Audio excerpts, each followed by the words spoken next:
Hi everyone, it's Amy Gable Stitcher here with a video for you today. This is not going to be a stitching update video, which you probably guessed from the title. I am going to call this Kit Up With Me and substitute for my stash. Let's use what I have.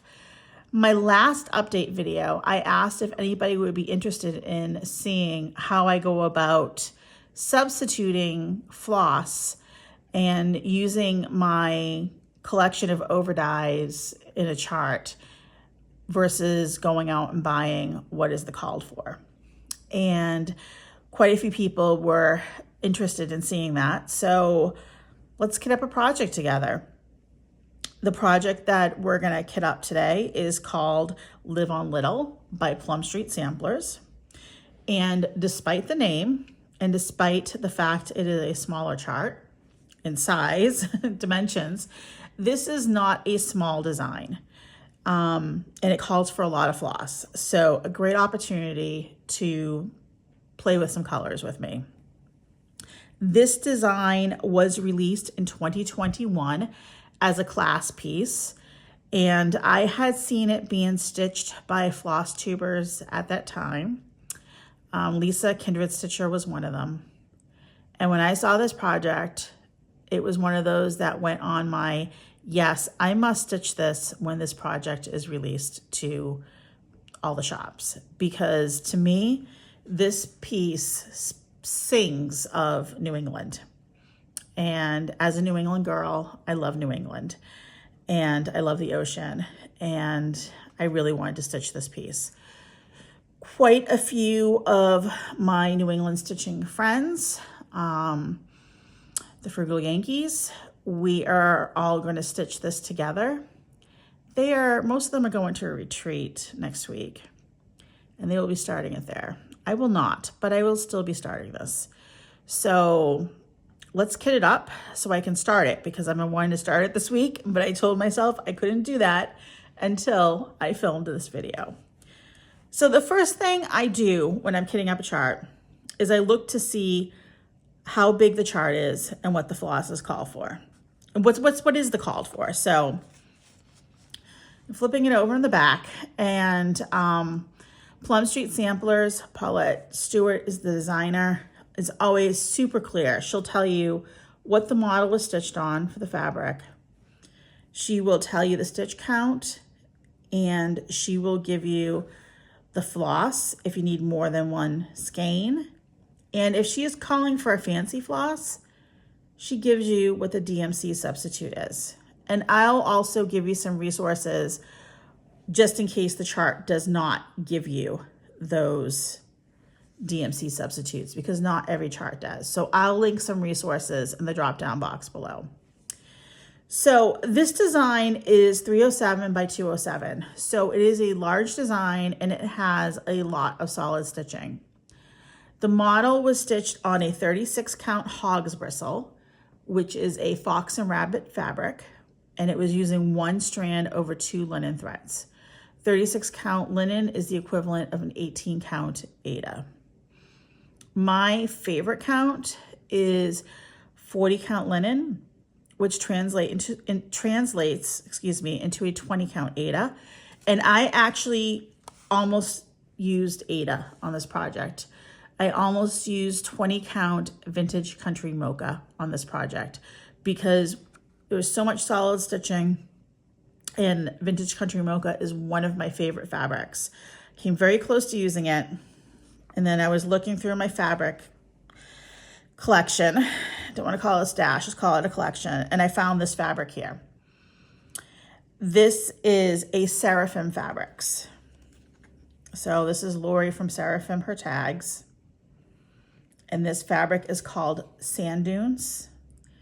It is a 40 count linen, and it is a fat quarter of linen, which is 18 by 26 inches. This is very close to hog's bristle, but I'm telling you the reason why when I saw this, I knew I had to use it, is the name Sand Dunes, because we just talked about beach. And also Lori is a Massachusetts fabric dyer, so the New England connection here. this will take up a good part of this fabric. And typically I would start a design in the upper left corner, but I will be starting this one in the center. That's like TMI. You don't need to know that right now, right? But you know me, once I get started talking, I don't stop. So let's move to the floss. Most times when I kit up a project, I do not give it its designated skeins of DMC. I'll pull a strand from my master set, put it on a floss tag, and then I will replenish it as needed.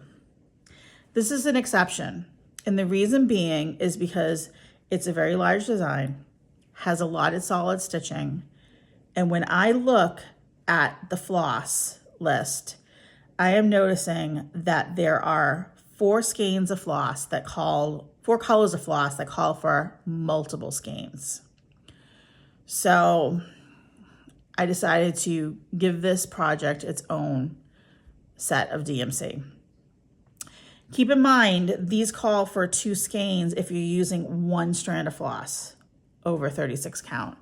So if you were using a larger count fabric, if you're using a 32 or a 16 count Aida, or a 28 count linen or even weave, or a 14 count Aida cloth, you will need more than 2 skeins of each of those. So just something to keep in mind when you're kitting up a project. A lot of times it doesn't matter, okay, because sometimes you do need to be careful because dye lots will change, especially I find in the blues and the greens, and that is what is called for multiple skeins here. And in areas of solid stitching, if you have multiple dye lots, you may notice. You may not, but for me, if I see multiple skeins, that's one of the projects that I'm gonna go out and, you know, collect the DMC and give it its own designated set. So I laid out all the DMC and I'm looking at it on the fabric and I like the way that looks.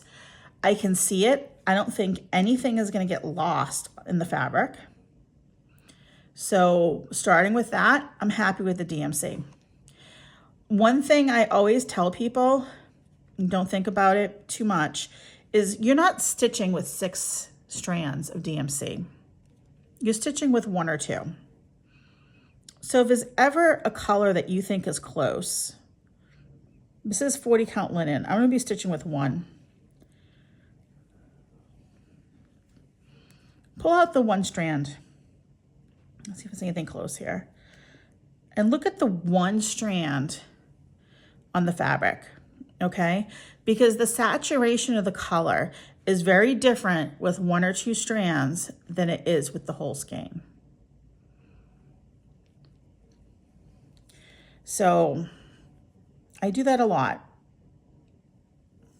I'll do 1 more here. I think these are all going to be good. And you know what? And if they're not, when you're stitching, if it doesn't work, it's okay to find a different color. These colors are not set in stone.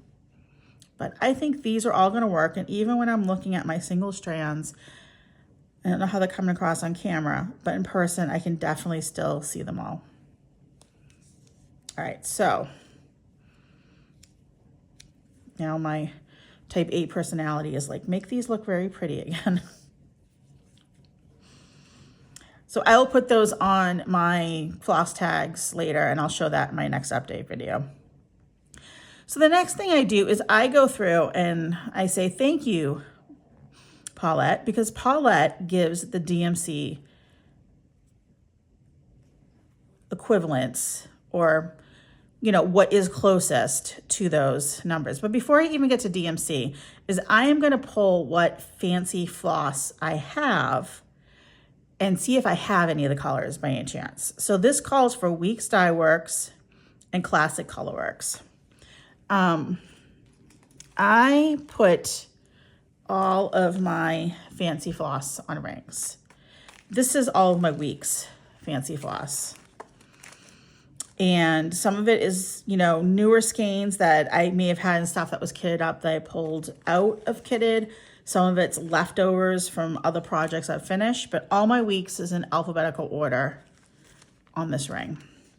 So I'm gonna look through, which makes it nice and easy. I'm gonna look through to see what I have. I can almost guarantee you I don't have mascara because the equivalent is 310. So most likely, if that's ever called for, I am gonna use 310, but let's just check. So I'm back. So I went through my fancy floss and I have one. I have Weeks Dye Works loaded, okay? I actually do know that in another project, I have these two, Colonial Rose and Used Brick. This is a Blackbird Designs project I have kitted up. So I do have two in here. And so I'll show you two options that I would use for, do I use these because they're already with another project or do I not? I was saying I have my floss on rings, and when I kit up a project, I put my floss tags on rings. I'll link these in the box below. I just get these off of Amazon, and they're great because you can do them together, multiple of them together, make them bigger. And my floss tags, like, this is what I make my floss tags out of. I use cereal and a scrapbook stamp. I used a 40% off coupon on. My kids know not to throw out any cardboard boxes because I cut them up, I stamp them out, and then I use my hole punch. Like, I really am into use what you have. So it's not fancy, but it's fine. It keeps it organized and it makes it, you know, I'm happy with that. So one thing I would say is really helpful when you are trying to kit up a project is a DMC floss book. This is a really old floss book. Like, I should update this one. I know it doesn't have at least the last, I think, 2 batches of DMC that came out. It does not have the 1 to 35s. And there was another release before that it doesn't have. But it's good enough for my purposes.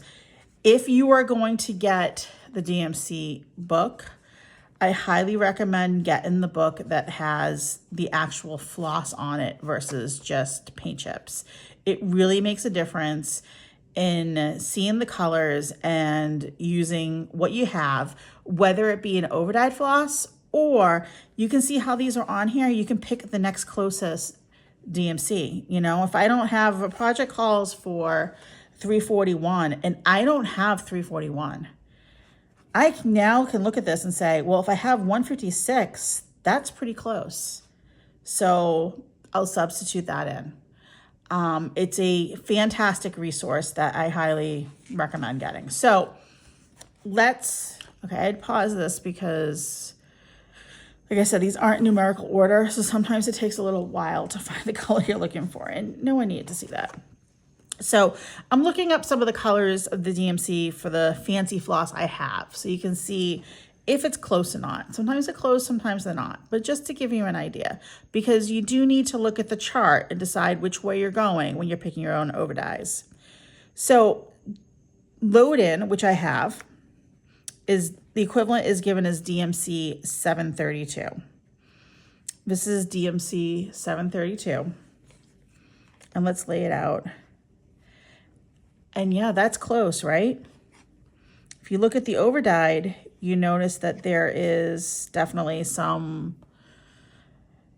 some variegation in it, but that is very close to 732. So that makes me feel good when I'm doing a conversion. If I have one that I can match up against and the DMC is kind of close, that makes me feel good about making my own conversion from the DMC number. Let's look at one other. Colonial Rose is 407. This is the one I spent a long time looking for because Colonial Rose, to me, when I'm looking at it on the skein, it looks very pink.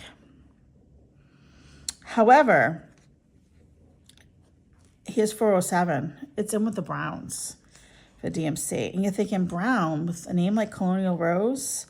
However, when I pull the skein out, there's two real dominant colors in this over dye. There's kind of a brownie color and there is a pink. And yeah, I'm gonna lay it right next to it. Some of it does really line up with 407.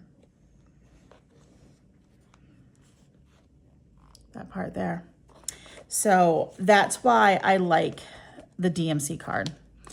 I'm gonna pause again really quickly so I can pull out some of my over dye colors and show you how I store those so we can pick some substitutions for, let's pick some substitutions for Colonial Rose and used brick, because I've decided let's not unkit. I want to make sure I have enough floss. So I said this chart could be a floss hog. Let's find it over dyes from my stash that are close to the called for. So I'm gonna pause you again and grab some colors and let's compare. Okay, back again. I have pulled different over dyes and I will show you them in a moment. I wanted to show you how I store my over dyes. So I put my over dyes on color families on those rings. Most of my over dyed floss is Victorian Mono, which you can't really get anymore. But I was in her club for a while and I also had an opportunity to buy quite a large collection of her floss for like $1 a skein. So I have a lot of Victorian Mono that I am using. So, and I also have color and cotton. But what I do is I put my floss in families, color families, on a ring. And then I have a basket that I put all my rings in. The only exception is, like I said, my weeks, and I have some Gentle Arts go in their own rings, and those also go in the basket, and those are in alphabetical order. So anyways, one of the colors gave me a little bit of trouble. The color for bark, the DMC equivalent is giving a 3787. So I don't know how well the colors are going to show on the camera because I'm not using my usual filming environment, but this is 3787. It is a gray that has some green in it. And I was looking through my floss and I wasn't finding anything that's a direct match. So then what I do, and I can't do this with you on camera because I open the chart and I look and see where is that color called for, so I can make a decision about which direction I want to go. Because this looks kind of green, it looks kind of brown, it looks kind of gray. Hard to tell. So when I look at the chart, see this color on the front of the roof? There's a dark gray up here and this lighter gray right where those windows are on the front part of the roof is the bark, the 3787. It's also used in the bricks in the building, but that is a good swatch of that color. So that is another thing that I use to help myself pick the color I want to use. Bark is right next to 3799. So I pulled that skein out. 3799 is a real gray, blacky gray. So I then looked through my floss and I found 3 colors. And let's make this, because now this floss card doesn't matter. I pulled, making a mess here. I pulled 3 colors that I thought were in the same family as 3787. And I put them next to the gray, the 3799 that is next to in the pattern, to see which one I wanted to use. This one, Saloon, I decided has too much brown in it than gray, because this is more of a black, blue, gray, not a lot of brown, almost green. So Color and Cotton Saloon, you're gonna go back on my ring. Now I'm left with 2 Victorian mottos. I am left with Shadows Beset Your Path. That's a name, right? I love it. And Into a Dragon. And let's put the $37.99 in the middle.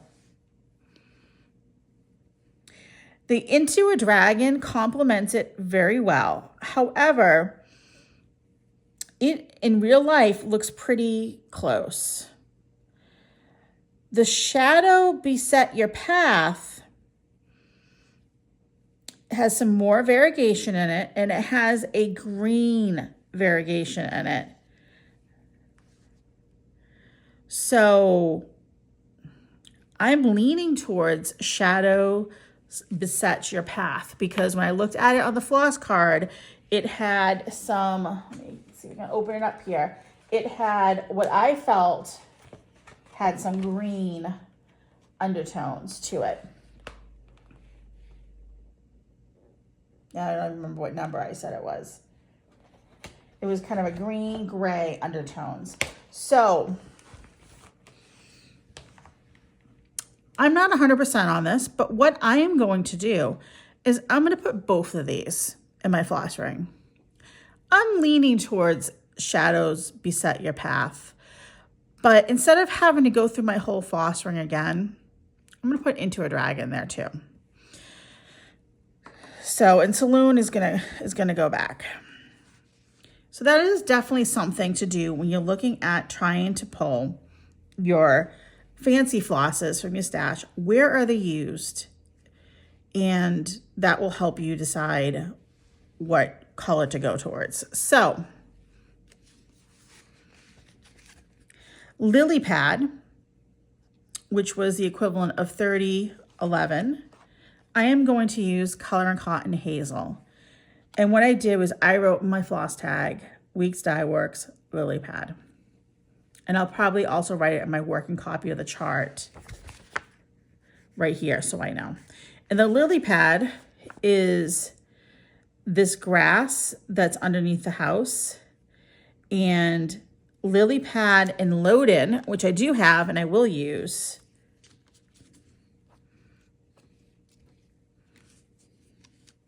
those are distinctly different, and I wanted them to be different because here you can see that there is different colors of grass, and that grass, the different patches of these 2 different colors, and they both have some variegation in it, which is nice because they are large patches. So I am very happy with that. Let's look at the top. I said I have Colonial Rose and I have Used Brick, and I actually have those colors with another project. So do I split up the skein? I could definitely do that. My only fear, which I said, is this project looks to be a little bit of a floss hog. If I did split this up, what I would do is I would leave these skeins with the original project. I would get my homemade floss tag, right, my recycling, and I would write on here, we're going to do this. I'm not going to do this to, this is going to stay with the original kit, but I'm going to show you what I would do, okay? I would write Classic Colorworks, Colonial Rose. I would take a piece of this, and I would also write on the bottom below this, I would write, this is from, and I know this is from Blackbird Designs, The Humming of the Bees. So I'd probably write just bees on it. So I would know that the rest of this floss is in Blackbird Designs, Humming of the Bees. And on the back of this, I would write that this is with Plum Street Samplers, Live on Little. So that way I'm able to cross-reference where my floss is. Because otherwise I'm going to reach the end of what I use and not know where the rest of it is. However, we're not doing that because this could be a floss hog. So I went through my pinks, and I found two colors that I am very happy with. These two pinks are used primarily in the flowers along the side. My guess is they're probably using the lobsters too at the bottom. So for Colonial Rose, I am going to use Victorian Motto pressed rose petals. I chose this because of the fact that it has a lot of the similar pink tones. I actually don't like how much brown the Colonial Rose has in it, and I feel that the pressed rose petals has less, especially because I'm using it for flowers. I like pink flowers. I don't like brown flowers. So once again, I'm going to write on this tag, Classic Colorworks, Colonial Rose.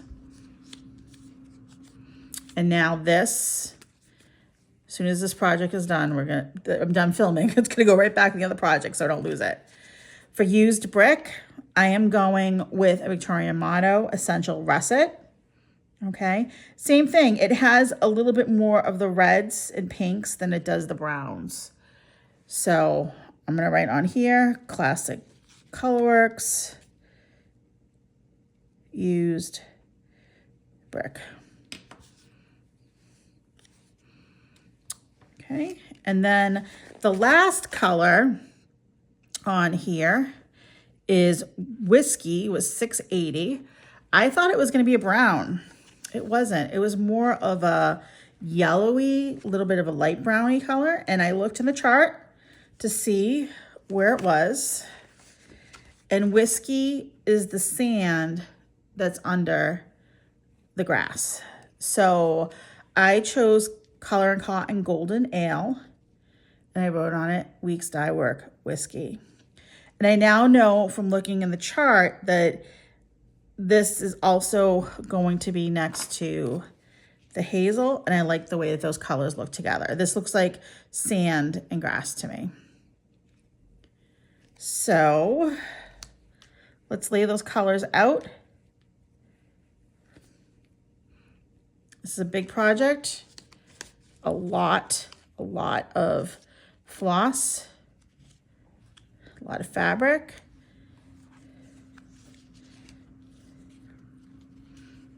I said these, I'm going to keep both of these with it, but I do think that this is the one I'm going to use. But this is just in case, we'll put that in there. So that is, let's write on this card, because otherwise I'll forget, bark. And am I nervous putting a pen on top of my fabric? Absolutely.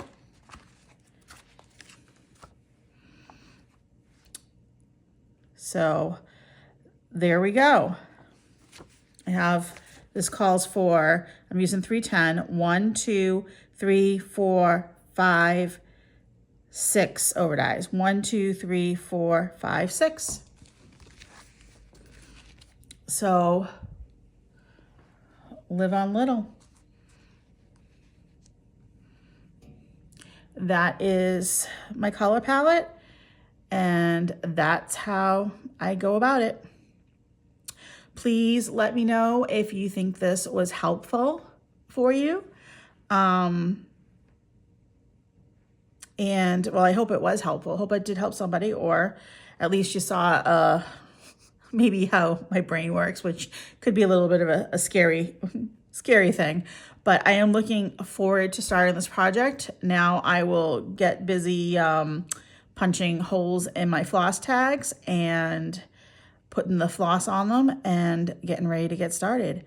Thank you so much for watching. Thank you so much for your continued support, and happy stitching. Let me know if you think this color palette is going to work, and let me know if Live on Little is on your list as well. And that's my dishwasher, so it is time to go. Have a great one, guys. Thank you very much. Bye.